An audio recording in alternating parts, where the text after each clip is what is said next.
Hello guys, അങ്ങനെ നമ്മൾ ഓണത്തിൻ്റെ തലേ ദിവസം രാവിലെ തന്നെ ഞാനും അമ്മയും കൂടെ ഒന്ന് ബ്യൂട്ടി പാർലർ വരെ വന്നതാണ് ത്രെഡ് ചെയ്യാനായിട്ട്. അങ്ങനെ ത്രെഡ് ചെയ്ത് കഴിഞ്ഞപ്പോൾ തന്നെ മുഖത്തല്ല വെട്ടവും വെളിച്ചവും ഒക്കെ ആയിട്ടുണ്ട്. അങ്ങനെ അവിടെ നിന്ന് നേരെ നമ്മൾ പോയത് ലേഡീസ് സ്റ്റോറിലേക്കാണ്. നാളെ സാരിയുടെ കൂടെ ഇടാനായിട്ട് വളയും കമ്മലൊക്കെ വാങ്ങിക്കണമായിരുന്നു. അപ്പോൾ കയറിയപ്പോൾ തന്നെ അമ്മ പറഞ്ഞു വേഗം ഇറങ്ങണം, കാരണം ഈവനിങ് അമ്മയുടെ രണ്ടാമത്തെ അനിയത്തേക്ക് ഓണം ആഘോഷിക്കാനായിട്ട് വരുന്നുണ്ട് കേട്ടോ.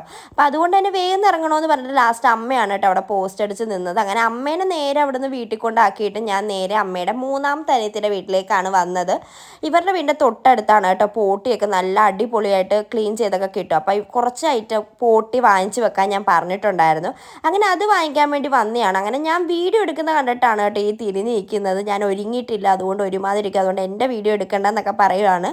അങ്ങനെ നമ്മൾ അവിടെ നിന്ന് ഒരു നാരങ്ങളൊക്കെ കുടിച്ചിട്ട് ഇതാണ് നമ്മുടെ കുഞ്ഞ് കേട്ടോ. ഇവനായിട്ടൊന്ന് സിബപ്പ് വാങ്ങിക്കാൻ വേണ്ടി പോവാണ്. ഇവൻ കാണുന്ന പോലെ ഒന്നുമല്ല, ഭയങ്കര കുരുത്തക്കേടാണ്. അങ്ങനെ ഞങ്ങൾ അവിടെ നിന്ന് കുറച്ച് നേരം അങ്ങോട്ടും ഇങ്ങോട്ടൊക്കെ കറങ്ങിയിട്ട് ഇപ്പോൾ ഇവൻ്റെ വീഡിയോ എടുക്കുമ്പോൾ ഇവൻ പറയുകയാണ് വേണ്ട വേണ്ട, ഓരോ പെൺപിള്ളേർ എൻ്റെ നമ്പർ ചോദിക്കുക, എൻ്റെ ഗ്ലാമർ കണ്ടെന്നൊക്കെ പറയുവാണ്. അങ്ങനെ അവിടെ നമ്മൾ നേരെ തേങ്ങ വാങ്ങിക്കാൻ വേണ്ടി പോയി, കാരണം നാളെ സദ്യക്ക് എന്തായാലും തേങ്ങയില്ലാതെ ഒരു കളിയുമില്ല. അപ്പോൾ അത്രയൊക്കെ ഉള്ളൂ. Bye bye.